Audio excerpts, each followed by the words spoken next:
Now, the number of children in Japan is at its lowest since 1950. Figures released by the Internal Affairs Ministry says there are just over 14.6 million children in the country under the age of 14. Japan's falling birth rate and high life expectancy are placing huge pressures on public spending and resulting in labour shortages.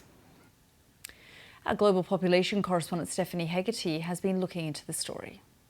This is part of a global trend that we're seeing in all advanced economies and a lot of developing economies too.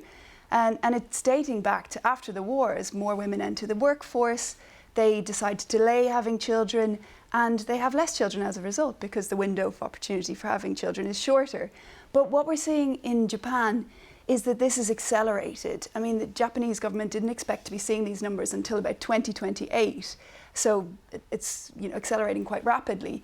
And that's for various reasons. What happens globally is when we have shocks, especially financial shocks, that leads people to take a step back and decide maybe it's not the time to have a child now.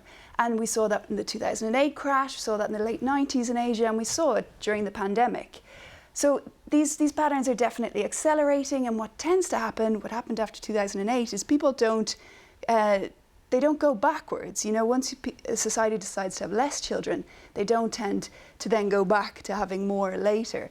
I mean, over the years, I sort of can't forget images I'd seen of children sitting at their mother's desks under the desk in the workplace in Japan, because things like childcare are not necessarily readily available. The whole structure and system of the workplace isn't necessarily tailored for a woman to be able to have those support networks. I think there's two dynamics that are playing out, not just in Japan, but in their neighbours, China and South Korea, where you've got these very advanced economies with a lot of women in work. Japan's got one of the highest ratios of women in the workplace, higher than the US, for example. But it's also got really profound gender imbalances in domestic work. So the amount of time, on average, that a Japanese father spends doing work at home is 41 minutes a day, compared to the US, which is 2.5 hours a day. So this profound gender imbalance seems to be leading a lot of Japanese women to say, I don't want that life. I don't want to have to do everything at home, and I don't want to have to work very hard. And then you've also got this notorious work culture